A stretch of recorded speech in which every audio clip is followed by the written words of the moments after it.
6 മാസങ്ങൾക്ക് ശേഷം. മൈലേ, നീ വരണില്ലേ? എല്ലാവരും കാത്തു നിൽക്കുക. ഒരുങ്ങിയിറങ്ങിയ നന്ദൻ ഹാളിലേക്ക് എത്തി. ജാനകിയമ്മയും മയിലിന്റെ അച്ഛനും അമ്മയും ഒരുങ്ങി ഹാളിലിരിക്കുകയാണ്. ദച്ചു എന്ന കല്ലുമോള് നന്ദന്റെ പേരിൽ തൂങ്ങിക്കിടപ്പുണ്ട്. അച്ചുവും വിച്ചുവും അമ്മമാരുടെ മടിയിലും. കാത്തിരിഞ്ഞു മുഷിഞ്ഞതോടെ നന്ദൻ മുറിയിലേക്ക് ചെന്നു. സാരിയൊക്കെ മുഴുവനും കിടക്കയിൽ കിടപ്പുണ്ട്. മയില് പാവാടയും ബ്ലൗസും ധരിച്ച് ഓരോ സാരിയും എടുത്ത് ധരിച്ചിട്ട് തൃപ്തിയാവാതെ എടുത്തിട്ടിരിക്കുന്നതാണ്. എൻ നന്ദ, നിനക്ക് ഇഷ്ടമുള്ളതൊന്ന് എടുത്തു താടാ പ്ലീസ്. പെണ്ണ് കൊഞ്ചി കൊഞ്ചി അടുത്തേക്ക് ചെന്നു.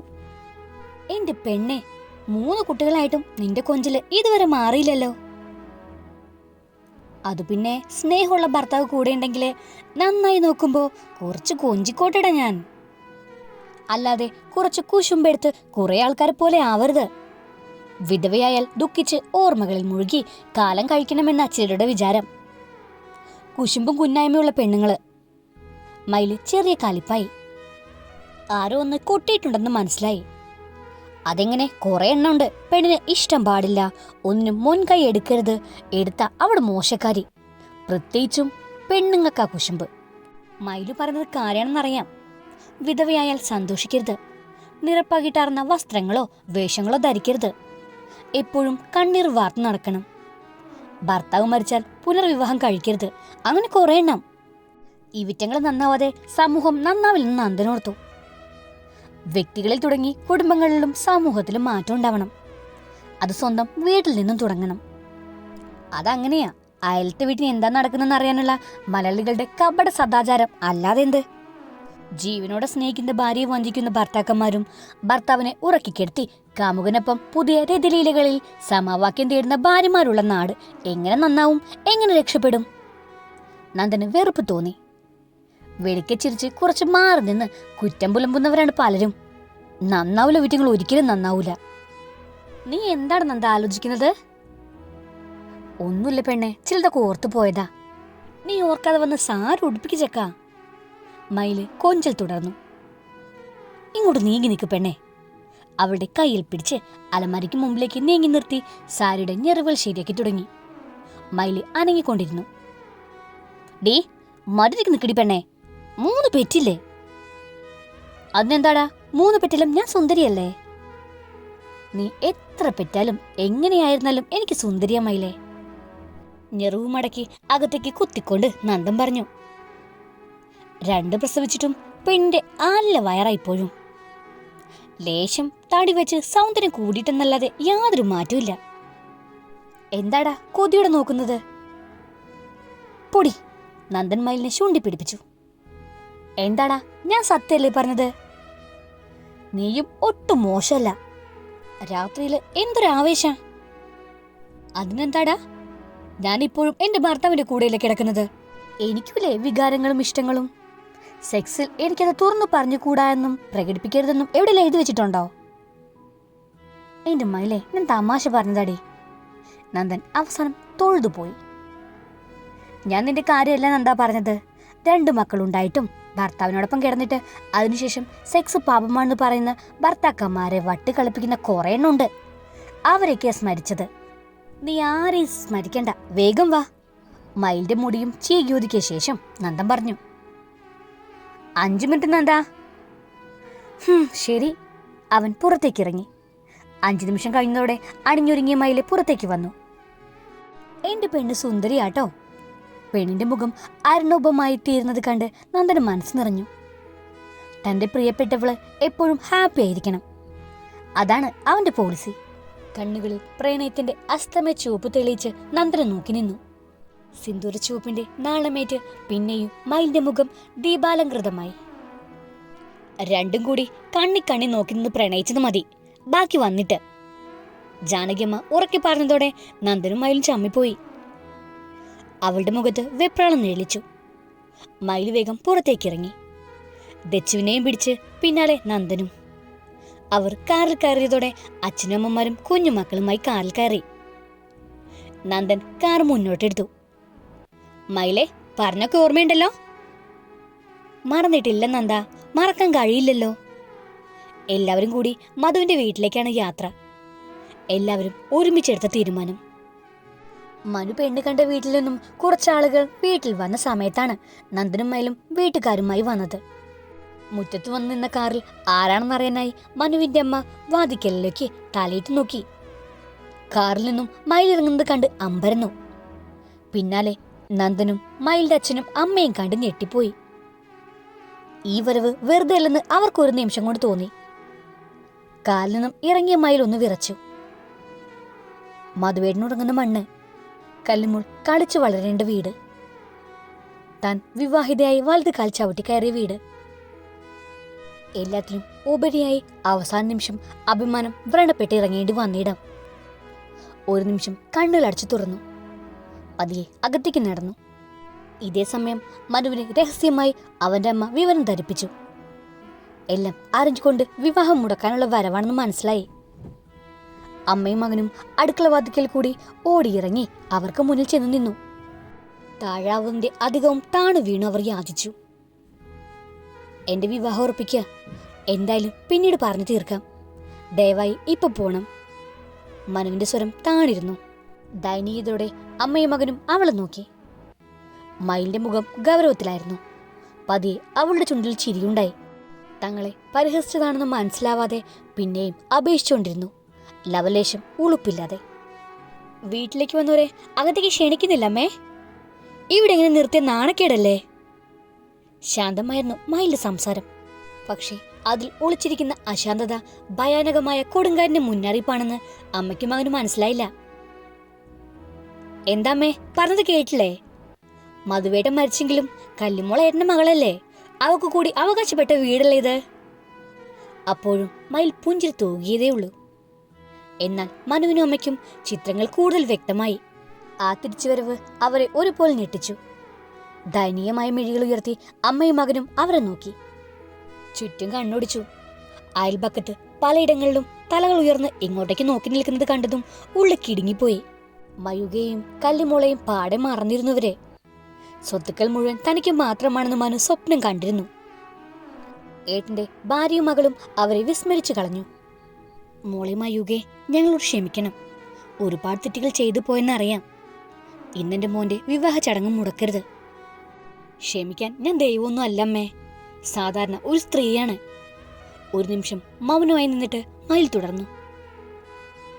ഒരിക്കൽ ഞാൻ ഈ വീട്ടിൽ അമ്മയുടെ മരുമകളായി വലതുകാൽ ചവിട്ടി കയറിയവളാണ്. ഒരിക്കൽ പോലും ആരോടും മുഖം കറുത്ത് സംസാരിച്ചിട്ടില്ല. മധുവേട്ടന്റെ മരണശേഷവും അദ്ദേഹത്തിന്റെ ഓർമ്മകളുമായി ഈ വീട്ടിൽ എന്റെ മോളുമായി ഒതുങ്ങിക്കൂടാൻ ശ്രമിച്ചവളാണ്. പക്ഷെ നിങ്ങളുടെ ഇളയ മകനുണ്ടല്ലോ, ഏടത്തിയമ്മയെന്ന് വിളിച്ചവനോടൊപ്പം ഞാൻ കിടന്നു കൊടുത്തില്ലെങ്കിൽ എന്നെ ഇവിടെ ജീവിക്കാൻ അനുവദിക്കില്ലെന്ന് എന്റെ മുഖത്ത് നോക്കി പറഞ്ഞിട്ട് എന്നെ കയറി പിടിച്ച് എന്നെ മോശക്കാരിയാക്കി ചിത്രീകരിച്ച രാത്രി നിങ്ങളെ കൊണ്ട് എന്നെ ഇവിടുന്ന് ഇറക്കി വിടിയിപ്പിച്ചില്ലേ? വികാരക്ഷോഭത്താൽ മയിലിന്റെ മുഖം വലിഞ്ഞു മുറുകി നെഞ്ചെന്നുയർന്നു താണു. അമ്മയുടെയും മകന്റെയും മുഖം കുനിങ്ങിപ്പോയി. വീട്ടിൽ മാത്രം ഒതുങ്ങി ജീവിച്ചവള് കൈക്കുഞ്ഞുമായി രാത്രി എവിടേക്ക് പോകുമെന്ന് ഒന്ന് ചിന്തിച്ചോ നിങ്ങള്? അവൾ എങ്ങനെ ജീവിക്കുന്നുവെന്ന് ഒരിക്കലെങ്കിലും നിങ്ങൾ തിരക്കിയിട്ടുണ്ടോ? ശാന്തിയിൽ നിന്നും മയുക കൊടുങ്കാറ്റായി മാറി. നന്ദൻ പോലും കണ്ണു മിഴിച്ചുപോയി. അവനറിയാവുന്ന മയില് പാവായിരുന്നു. വേണ്ട, എന്നെ തിരക്കണ്ട, നിങ്ങളുടെ മകന്റെ കുഞ്ഞല്ലേ കല്ലുമോള്, ആ മോളെങ്കിലും ഒന്ന് തിരക്കായിരുന്നില്ലേ? മയുകയുടെ അലച്ചിൽ അവരൊന്ന് കിടുങ്ങിപ്പോയി. ചെയ്ത തെറ്റുകൾക്ക് കാലം തിരിച്ചടി തന്നു തുടങ്ങിയെന്ന് അവർക്ക് മനസ്സിലായി. ദാ കണ്ണുനീരെ കണ്ടോളൂ എന്നെയും മോളെയും. കല്ലുമോളെ മുന്നിലേക്ക് നീക്കി നിർത്തി. കുഞ്ഞ് ഇവരൊക്കെ ആരാണെന്ന ഭാവത്തിൽ അവരെല്ലാം നോക്കി. സംസാരം കൂടുതൽ ഉയർന്നതോടെ ആൾക്കാർ കൂടി. മനുവിന്റെ പെണ്ണ് വീട്ടുകാരും ഇറങ്ങി വന്നു. അഭയം തേടി സ്വന്തം വീട്ടിൽ ചെന്നിട്ടും അവിടെ നിന്നും ആട്ടിറക്കി വിട്ടു. ഇല്ലാ കഥകൾ മെനഞ്ഞ് എന്റെ വീട്ടിൽ അറിയിച്ചു. ക്ഷോഭം നന്നായി അടങ്ങാനായി മയുക പ്രയാസപ്പെട്ടു. ജാനകിയമ്മയെ അവൾ മുന്നിലേക്ക് നീക്കി നിർത്തി. ദാ ഈ അമ്മയില്ലായിരുന്നെങ്കിലേ ഞാനും മോളും ഇന്ന് ജീവിച്ചിരിക്കുമെന്ന് പോലും അറിയില്ലായിരുന്നു. യാത്രയിൽ പരിചയപ്പെട്ട അമ്മ കൂടെ ചേർത്ത് പിടിച്ച് മകളായി സ്വീകരിച്ച് മകനെ കൊണ്ട് ഒരു ജീവിതം തന്നു. എനിക്ക് ദൈവമാ എന്റെ കാണപ്പെട്ട ദൈവം. ഈശ്വരന്മാരുടെ കൂട്ടത്തിലാ ഞാൻ കാണുന്നത്. മോളെ, ജാനകിയമ്മ നിലവിളിയോടെ മയിലെ കെട്ടിപ്പിടിച്ചു. ജീവിതത്തിൽ അനുഭവിച്ചതോരോന്നും ഓർത്തവളുടെ നെഞ്ഞു നീറിക്കരഞ്ഞു. ഇതെന്റെ ഹസ്ബൻഡ് നന്ദൻ. നന്ദന്റെ അരികിലേക്ക് മയില് അഭിമാനത്തോടെ നീങ്ങി നിന്നു. കൂടെ ചേർത്ത് പിടിച്ച് നീളായി നിന്നു. പഠിപ്പിച്ചു, ഒരു ജോലി വാങ്ങിത്തന്നു. ഇപ്പൊ എന്റെ നന്ദൻ എന്റെ 3 മക്കള് സ്നേഹവും വാത്സല്യമുള്ള അച്ഛൻ കൂടിയാണ്. നന്ദൻ മയിലിനെ ചേർത്ത് പിടിച്ചു. അപ്പോഴും അമ്മയുടെയും മകന്റെയും തല ഉയർന്നില്ല. വിവാഹം കഴിഞ്ഞ പെണ്ണ് സ്വന്തം വീട്ടിൽ സ്ഥാനമില്ല.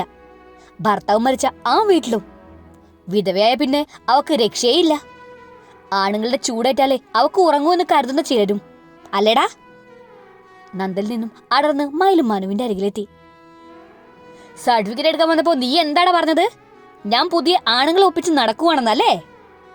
പിന്നെ വേശി എന്ന് ചെല്ലപ്പേരും. എന്നെ ശല്യം ചെയ്ത് കയറി പിടിച്ച് ഞാനങ്ങ് ക്ഷമിക്കുവാ. ബാക്കി എനിക്ക് ക്ഷമിക്കാൻ കഴിയില്ല. അഭിമാനമുള്ള ഒരു പെണ്ണിനും. കൈ ഉയർത്തി മനുവിന്റെ കാതും മുഖവും ചേർത്തൊരു അടി കൊടുത്തു. കണ്ണുകളിൽ നിന്നും പൊന്നിച്ച പറന്നൊഴിയും മുമ്പേ അടുത്തൊരെണ്ണം കൂടി. നിലവിളിയോടെ മനു താഴേക്കിരുന്നു പോയി. ഒരു പെണ്ണിന്റെ അടിക്ക് ഇത്രയും ശക്തിയോ? അഭിമാനത്തിന് മുറിവേറ്റ പെണ്ണിന്റെ അടിക്ക് നല്ല ചൂടുണ്ടാവുമെന്ന് മനുവിന് മനസ്സിലായി. ഡീ മകനെ അടിക്കുന്നത് കണ്ടതോടെ അവരെല്ലാം മറന്നു. അടിക്കാനായി മയിലിനെ പിടിച്ചുലച്ചു. പക്ഷെ അതിനു മുമ്പേ അടിയേറ്റ് ബാലൻസ് തെറ്റി മനുവിന്റെ അമ്മ താഴേക്ക് വീണു. എന്റെ മോളത്തോടൻ എന്തർഹതയടി നിനക്കുള്ളത്? ജാനകിയമ്മ ചീറ്റപ്പുലിയായി മാറി. മയിലിനെ മനുവിന്റെ അമ്മ പിടിച്ചതും സർവശക്തിയും കയ്യിലെടുത്ത് ആവായിച്ച് ഒരടിയായിരുന്നു ജാനകിയമ്മ സമ്മാനിച്ചത്. എന്റെ മോൾക്ക് പറ്റുന്ന കർമ്മം ഞാൻ അങ്ങ് ചെയ്യുവാ. ഓരോന്നും എന്റെ കുഞ്ഞ് ഉള്ളിൽ നീറി കരഞ്ഞു നിലവിളിച്ചപ്പോഴൊക്കെ കരുതി വെച്ചതാ നിനക്കൊരെണ്ണം തരണോന്ന്. ഡാ, ഇവന്റെ കൂടെ നിങ്ങളുടെ മകളെ അയച്ചാലേ ആ പെണ്ണിന്റെ ജീവിതകാലം മുഴുവൻ കരയേണ്ടി വരും. ജാനകിയമ്മയുടെ രോക്ഷം കുറഞ്ഞില്ല. അതോടെ പെണ്ണിന്റെ വീട്ടിൽ നിന്നും വന്നവർക്ക് മതിയായി. അവരെല്ലാം അപ്പോഴേ അവിടെ നിന്നും പോയി. വാ നന്ദ, നമുക്ക് പോകാം. നന്ദന്റെ കൈയും പിടിച്ച് അഭിമാനത്തോടെ മയിലെ തല ഉയർത്തിപ്പിടിച്ച് നടന്നു. തന്നെ അഭിമാനിച്ച് ആട്ടിയിറക്കിയ വിട്ടവർക്ക് മുമ്പിലൂടെ. എല്ലാം കണ്ട് രസിച്ചു നിന്നവരുടെ മുന്നിലൂടെ അന്തസ്സായി പടിയിറങ്ങി. എനിക്ക് ഇനി ഒരാളെ കൂടി കാണുന്നെന്താ? രാധേച്ചിയല്ലേ, ഞാൻ മറന്നിട്ടില്ല, നന്ദൻ പുഞ്ചിരിയോടെ പറഞ്ഞു. അന്നൊരു രാത്രിയില് ഒരു നേരത്തെ ഭക്ഷണം തരാനും ഉള്ള സ്ഥലത്ത് കിടക്കാനും അഭയം തന്നതും എനിക്ക് അവര് മാത്രമേ ഉണ്ടായിരുന്നുള്ളൂ നന്ദ. അവൻ നെഞ്ചിലേക്ക് വീണ് പൊട്ടിക്കരയുമ്പോഴേക്കും ബാക്കിയുള്ളവരുടെ കണ്ണു നിറഞ്ഞുപോയി. മയില് പറഞ്ഞതറിഞ്ഞപ്പോഴേക്കും മനസ്സിലാഗ്രഹിച്ചതാണ് രാധേച്ചിയും ഒന്ന് കാണണമെന്ന്, ആ കാലിൽ തൊട്ട് വണങ്ങണമെന്നും. പട്ടിണിയാണെങ്കിലും മയിലിനെ കൂടെ കൂട്ടം കാണിച്ച് ആ മനസ്സോർത്തപ്പോഴേക്കും അവരെ കാണാനായി അവന്റെ മനസ്സ് പിടച്ചു. വാ നന്ദേട്ടാ. നന്ദനെയും വിളിച്ച് മയില് മുമ്പോട്ട് നടന്നു. പിന്നാലെ മറ്റുള്ളവരും. രാധേച്ചി! മുറ്റത്തു നിന്നും മയിൽ നീട്ടി വിളിച്ചതോടെ ഏലം തോലുമായ സ്ത്രീരൂപം പുറത്തേക്ക് ഇറങ്ങി വന്നു.